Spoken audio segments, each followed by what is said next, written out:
I'm Eliza Matthews, 32 years old. Despite building a successful career in finance, I've never been good enough for my father. The annual family reunion dinner was approaching, and I dreaded it more than usual. This year, I had bought him a luxury car as a peace offering, hoping things would be different. Little did I know, in my purse was a document that would change everything. By the end of the night, I would finally understand why my father never loved me. Before I share my story, let me know where you're watching from. Hit that like and subscribe button if you've ever stood up to someone who refused to see your worth. Trust me, my story might give you the courage you need. Growing up in an affluent Boston suburb, our family appeared picture-perfect to outsiders. But behind closed doors, things were very different. My father, Richard Matthews, built his real estate development company from modest beginnings into a multimillion-dollar corporation. He valued success, status, and respect above all else, even family relationships. From my earliest memories, he was never the father who attended school plays or helped with homework. Instead, he was the harsh critic who pointed out my B-plus grades should have been A's, who questioned why I wasn't chosen as team captain, who reminded me that second place was just the first loser. My mother, Caroline, was his opposite in many ways, warm and affectionate when he wasn't around. But she became a different person in his presence, almost shrinking into herself, never contradicting him, never standing up for us kids when his criticism went too far. It was a dynamic I didn't fully understand until I was much older. This strange power he held over her, the way her eyes would dart to him before she answered even simple questions about dinner plans or weekend activities. My siblings and I grew up within this complicated family structure. My older brother, James, 3 years my senior, was undeniably the golden child. He played football, made the honor roll, dated the right girls from the right families, and eventually followed our father into the real estate business after graduating from father's alma mater. Everything came easily to James, or at least, that's how it appeared to me. He seemed to intuitively understand what would please our father, while I constantly guessed wrong. My younger sister, Sophia, 2 years behind me, somehow managed to navigate the murky waters of our father's approval system better than I ever could. She wasn't the overachiever James was, but she had a natural charm and an almost supernatural ability to read the room, to know when to speak and when to fade into the background. She became the family peacemaker, the one who could occasionally make father laugh when his mood darkened, the one who would slip into my room after particularly brutal criticism sessions to assure me it wasn't as bad as it seemed. But for me, nothing was ever enough. I graduated top of my class in high school, secured a full academic scholarship to Cornell, while father pushed for me to attend his alma mater instead, seeing my choice as a rejection of his legacy. During college, I worked 2 part-time jobs while maintaining my GPA. Yet, during breaks, he'd question why I wasn't interning at more prestigious companies. After graduation, I refused his half-hearted offer to work at his company, knowing I'd never be seen as anything but a pity hire. Instead, I moved to New York City with nothing but 2 suitcases and determination, sleeping on a friend's couch while applying to every financial firm I could find. When I finally landed an entry-level position at Goldman Sachs, his response was, "Let's see if you last a month." I did last, not just a month, but 8 years, working my way up without family connections or nepotism, fueled partly by passion, but also by a desperate need to prove him wrong. Just last month, I received a major promotion to senior investment strategist, becoming the youngest person in the firm's history to hold the position. The salary bump was substantial, allowing me to buy my dream apartment in Manhattan and still have savings left over. It was with those savings that I made what I thought would be a grand gesture, purchasing a brand new Mercedes S-Class for my father for Father's Day. In my fantasy, this gift would finally make him see me as successful, as worthy of his approval. The car cost nearly a year's salary, but I convinced myself it would be worth it to finally hear him say he was proud of me. Looking back now, I can see how pathetic that need for validation was, how it had shaped every major decision in my life. My achievements weren't truly for me. They were weapons in an unwinnable war for his affection. When I bought that car, I wasn't just buying a luxury vehicle. I was trying to buy what every child deserves freely, a parent's unconditional love.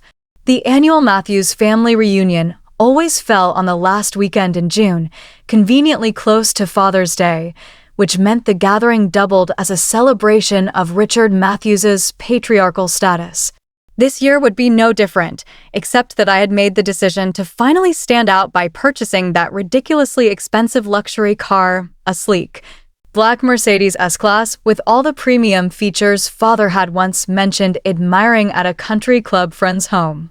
As the date approached, my anxiety spiraled to new heights. I spent 3 weekends shopping for the perfect outfit, something that screamed successful but not trying too hard, feminine but not frivolous, the contradictory mix my father seemed to expect from women in business. I settled on a navy blue tailored dress from a designer my mother mentioned he respected, with subtle gold jewelry and shoes that were expensive but not flashy. The familiar pattern of preparation felt pathetic, even as I participated in it, the desperate routine of a child still seeking approval at 32. Past reunions flashed through my mind as I packed, each one marked by some form of paternal disappointment.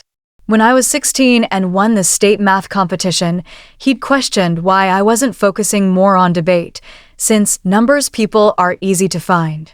When I graduated college summa cum laude, his only comment was that my chosen field was unstable compared to real estate. My first bonus at Goldman resulted in him wondering aloud if finance was really just glorified gambling, and my first promotion led to questions about whether I'd been selected to fill a gender quota. Nothing was ever an achievement on its own merits, always tainted by a skepticism. But this year carried an additional complication, one that had rocked the foundations of my identity just 3 months earlier. A popular genetic testing service, one I'd used out of simple curiosity about my ancestry, had revealed something unexpected. The genetic markers didn't align with being Richard Matthews's biological daughter. After the initial shock and disbelief, I'd quietly pursued a more definitive test, obtaining DNA samples from my father's hairbrush during a brief visit home. The results were conclusive and sat now in a sealed envelope in my purse, a nuclear option I hadn't decided whether to deploy. The discovery explained so much: the lifelong feeling of being an outsider in my own family, the subtle physical differences no one acknowledged, the inexplicable coldness from a man who showed at least basic affection to his other children. I suspected he knew, had always known, and that knowledge had colored every interaction we'd ever had. The day before the reunion, I drove the new Mercedes to my parents' suburban Boston home, having arranged for delivery to a nearby dealership. I'd planned the presentation carefully, arriving mid-afternoon when Mother would be at her garden club meeting, ensuring a private moment for this peace offering. My father answered the door in his usual crisp business-casual attire, despite it being a Saturday, looking mildly annoyed at the interruption. "Eliza, you're early. The reunion isn't until tomorrow," he said, checking his watch as if I'd missed an appointment. "I know, Dad. I actually brought your Father's Day gift early and wanted to give it to you privately," I explained, heart pounding as I handed him a small box containing the car key, with the Mercedes emblem clearly visible. He opened it with the polite, detached manner he reserved for obligatory gifts, his expression shifting to surprise as he recognized the logo. "Is this some kind of joke?" he asked, and I guided him to the front window where the brand new car sat gleaming in the driveway. His face registered genuine shock, followed by something almost like pleasure, but it faded quickly to his usual analytical expression. "This is excessive, Eliza. What are you trying to prove?" he asked, though he was already moving toward the front door, key in hand. "Nothing," I lied. "I got a big promotion, and I wanted to do something special for you." He circled the car twice, examining it like he might a property investment, noting features, asking pointed questions about financing and insurance that felt more like an interrogation than gratitude. After a Dorota test drive, where he commented on the steering being a bit as coffee and dessert were served, Father's attention swung back in my direction, alcohol having eroded what minimal filters he typically maintained. "Eliza, Richard tells me you're still single," commented Mrs. Peterson with well-meaning interest. Such a beautiful, accomplished young woman. The men in New York must be intimidated. Before I could formulate a polite response about prioritizing career advancement, Father interjected.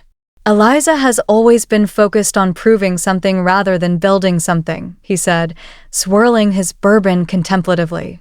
"Some people chase accomplishments to fill other voids.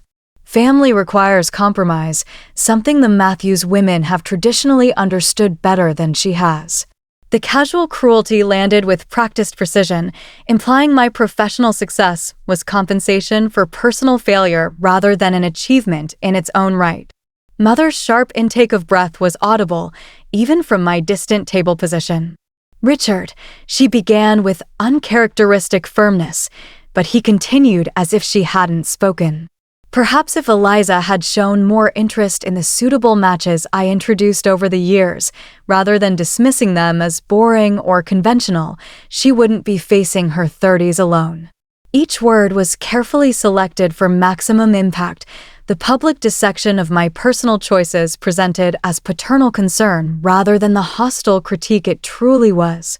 The familiar pressure built behind my eyes, the childhood urge to flee from the table fighting against adult determination to maintain dignity.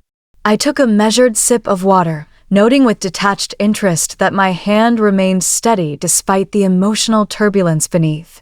"I appreciate your concern for my personal fulfillment, Father," I responded evenly, drawing on every negotiation technique I'd ever learned. "But as you've often emphasized, Matthew's focus on results and my results speak for themselves." A tense silence fell over the table, relatives who had witnessed similar exchanges over the years studiously examining their dessert plates, while Father's business associates shifted uncomfortably, suddenly very interested in the architectural details of the ceiling. The pressure in my chest expanded with each heartbeat, the culmination of a lifetime of these moments, these public humiliations thinly disguised as family concern, these careful erasures of my personhood and achievements. The envelope in my purse seemed to pulse with potential energy, a nuclear option I had promised myself and Taylor I wouldn't deploy. As waitstaff cleared dessert plates, I realized with perfect clarity that the current path was unsustainable, that continuing to seek approval from a man genetically programmed to withhold it was a form of self-destruction I could no longer afford. As coffee cups were refilled and brandy offered to conclude the elaborate meal, Father pushed his chair back slightly, a signal universally understood by the gathered family as preparation for one of his impromptu speeches, a tradition that had evolved over years of Matthew's gatherings. The anticipatory silence fell immediately, conversations halting mid-sentence, silverware carefully placed down, all attention reflexively turning toward the patriarch. Father stood, brandy snifter in hand, his expression taking on the benevolent authority he reserved for these moments of public performance. "Before we disperse to the garden for our annual family photograph," he began, his voice carrying that particular timbre of someone accustomed to commanding rooms, "I'd like to take a moment to express my pride in what the Matthews family continues to build together." He gestured expansively, including the business associates as honorary members of this supposed dynasty. A family is much like a business enterprise, requiring vision, leadership, and participants who understand their roles in creating collective success. His gaze swept the table in that practiced way of appearing to make eye contact with everyone while actually connecting with no one. As I look around this table, I'm reminded of how fortunate I am to have children who contribute to the family legacy in meaningful ways. He turned toward James, raising his glass slightly. "James, your business acumen continues to impress not just me, but the entire Boston development community. The Riverside Project represents exactly the kind of bold, forward-thinking approach that distinguishes Matthew's projects from lesser ventures. You've not only embraced the lessons I've taught you, but elevated them. James nodded with practiced humility that barely concealed his satisfaction, the golden child receiving his expected due. Father then shifted toward Sophia, his expression warming further. And Sophia, your grace in balancing family responsibilities with community leadership shows remarkable maturity. Your work with the Children's Hospital Board has brought genuine prestige to the Matthews name, reminding us all that true success includes giving back. Your mother and I couldn't be prouder of the family you're raising and the values you represent.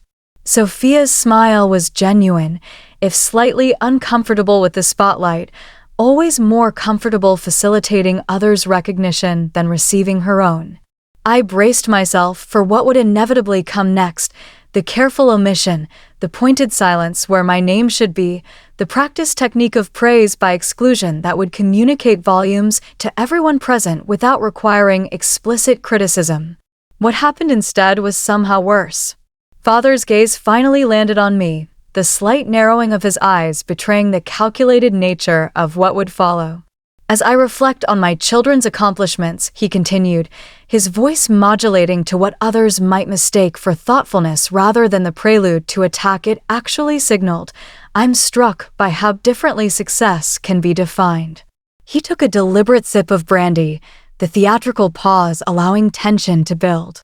I'm proud of all my children, he announced, raising his glass higher, and, for a suspended moment, I felt a ridiculous flutter of hope, quickly extinguished by his continuation. Except for the loser sitting at the table. The words landed with precision cruelty, followed by a beat of shocked silence before uncertain laughter rippled through the guests, most assuming this must be some inside family joke rather than the public evisceration it actually was.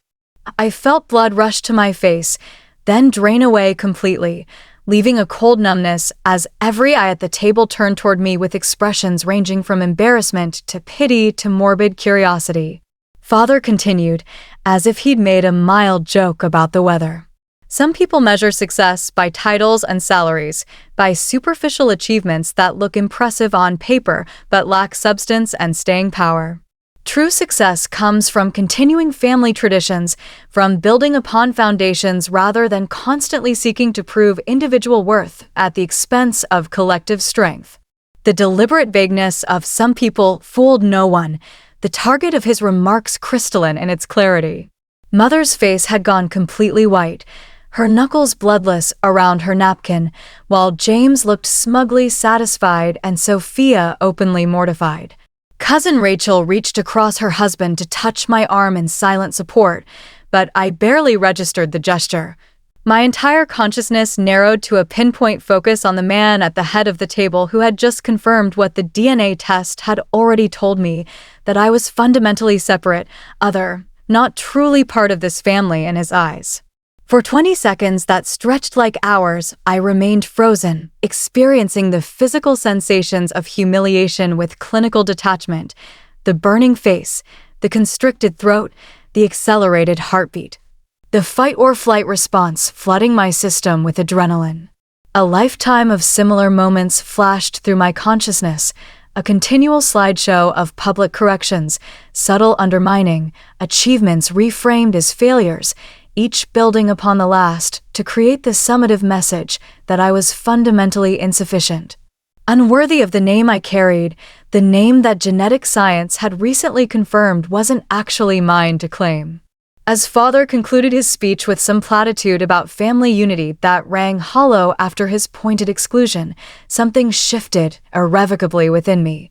A final thread severing between the desperate child seeking approval and the adult woman who suddenly saw with perfect clarity the futility of that lifelong quest.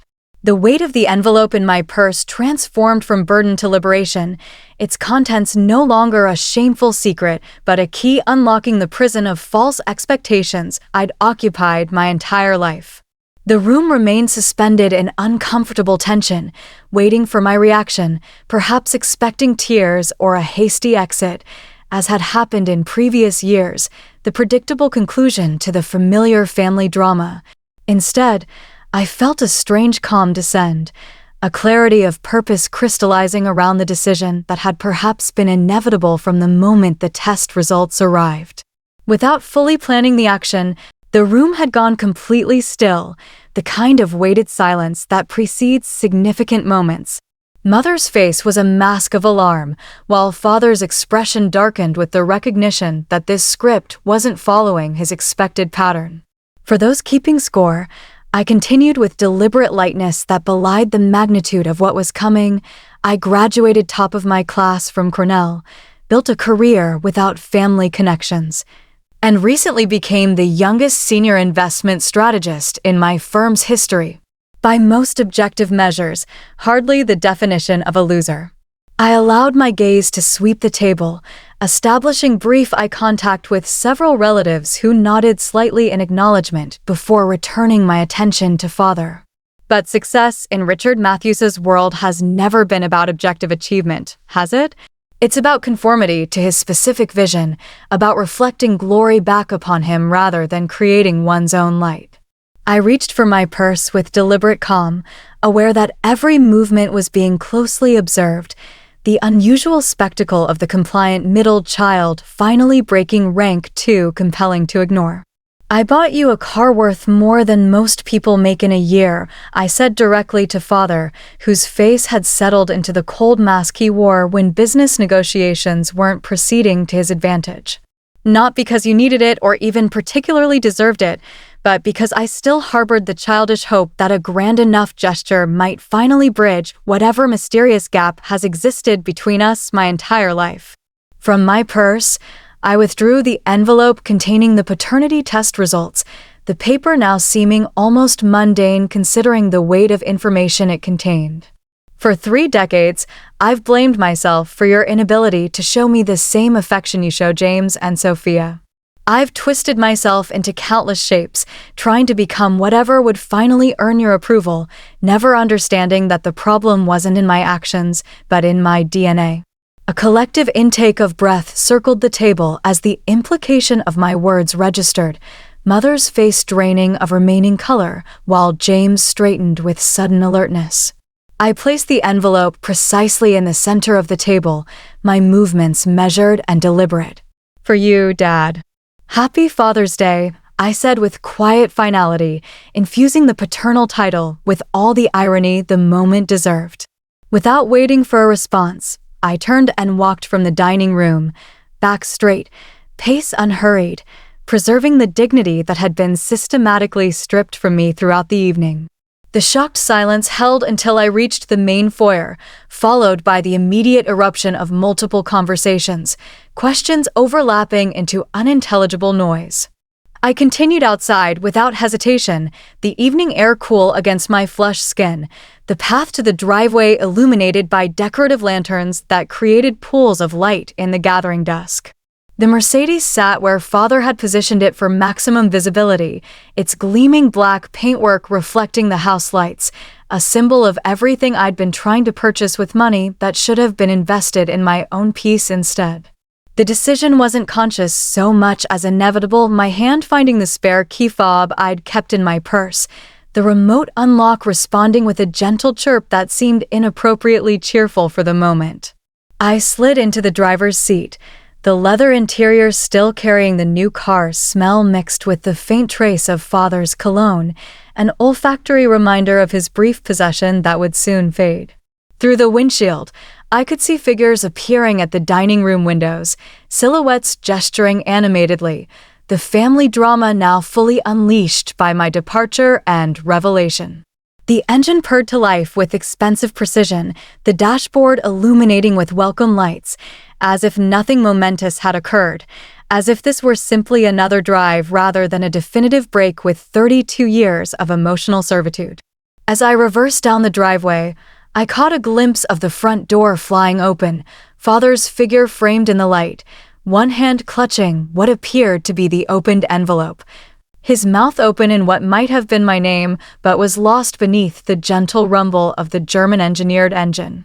The symmetry struck me as I accelerated away, the luxury car he had showcased to associates while minimizing my contribution now physically removed, just as he had attempted to minimize my existence for 3 decades. Both acts of erasure meeting in perfect narrative balance. The realization solidified what had been intuitive action into conscious decision, the reclamation of the gift paralleling the reclamation of self-worth I was simultaneously undertaking, both unburdened by expectations of gratitude that had never been forthcoming. In the rearview mirror, the Matthews estate receded, growing smaller with each second, its grandeur diminishing with distance, just as its emotional hold on me weakened with each rotation of the wheels carrying me away.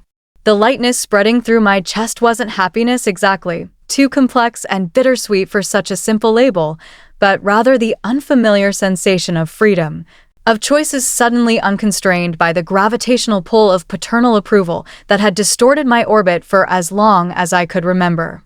The Mercedes responded with quiet precision as I navigated away from the neighborhood of my childhood, each turn creating further distance between the person I had been 30 minutes ago and whoever I was becoming now. I made it almost to the highway entrance before the first call came through on my cell phone, Sophia's name flashing on the dashboard display, followed in rapid succession by James, mother, and several cousins, the digital evidence of chaos left in my wake. I silenced the ringer but didn't turn the phone off completely, some part of me needing to witness the fallout, even if I wasn't ready to engage with it directly.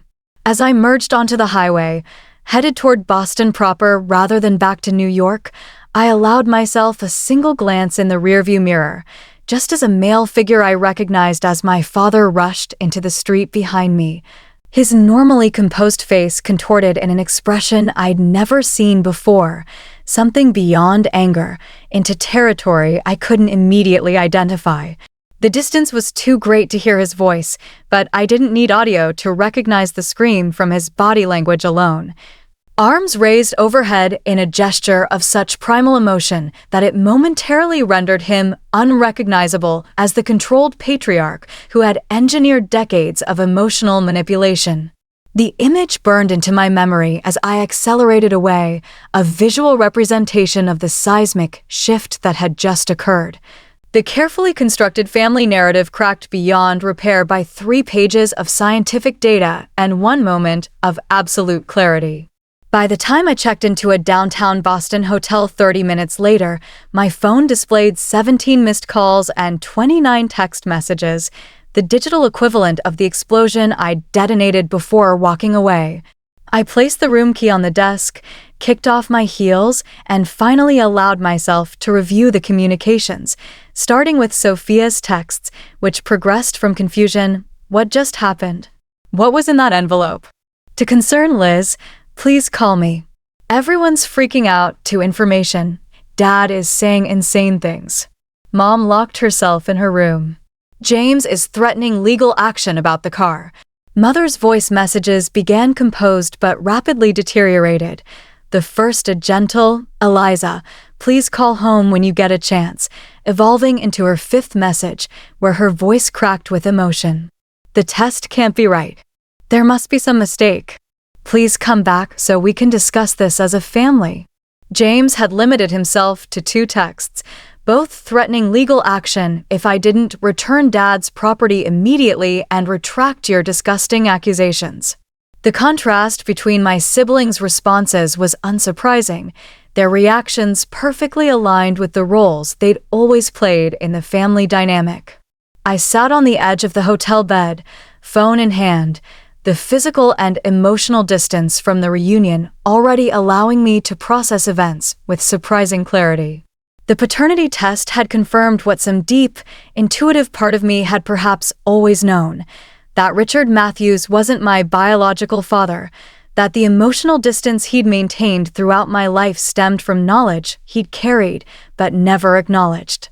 I had obtained the test on impulse after discovering through a recreational genetic testing service that my supposed paternal genetic markers didn't align. The initial shock gave way to a strange sense of explanation for a lifetime of felt otherness within my own family. Now that the information was public, the carefully maintained family image was disintegrating in real time, decades of pretense collapsing under the weight of scientific fact. The most revealing response came nearly 2 hours later, after I had showered and changed into clothes from the overnight bag I'd packed in case the reunion became unbearable, a preparation that now seemed prescient. My phone rang with Sophia's number. As I ended the call, I realized the most profound truth of this 6-month journey, that family transcends genetics and legal definitions, comprising instead those who see you clearly and love you anyway, who honor your authentic self rather than demanding performance of assigned roles. The luxury car I'd purchased as a desperate offering to a father figure who could never truly accept me had been reclaimed and subsequently sold, the funds invested in my future rather than squandered on an illusory approval.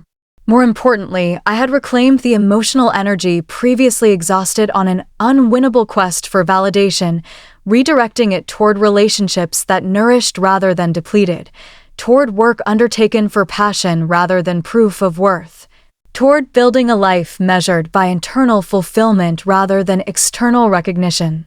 The journey from that fateful family dinner to this new equilibrium hadn't been linear or simple, each day bringing fresh challenges and occasional setbacks, but the trajectory remained consistently toward healing rather than further damage. Perhaps the most meaningful measure of growth came not from grand revelations, but from quiet Tuesday mornings when I awoke without immediately assessing my worthiness, when accomplishments were celebrated for their intrinsic value rather than their potential to finally earn paternal approval, when life was lived from an authentic foundation rather than performative desperation. As this Thanksgiving evening ended, I realized that while the mystery of my paternity had been solved, the more significant discovery was that its importance had diminished with each step towards self-acceptance. The question of whose blood I carried mattered far less than whose values I chose to embody, whose love I accepted as genuine, whose truth I claimed as my own. Have you ever discovered that your true family isn't always defined by blood? Sometimes, the people who should love us unconditionally are the ones who hurt us most deeply. I'd love to read your thoughts in the comments below about how you've created your own chosen family or stood up to those who couldn't see your worth. If my story resonated with you, please hit that like button, subscribe to hear more journeys of healing, and share with someone who might need to be reminded that their value doesn't depend on anyone else's validation. Thank you for listening, and remember, sometimes taking back your power means walking away from people who never deserved it in the first place. Please feel free to comment below.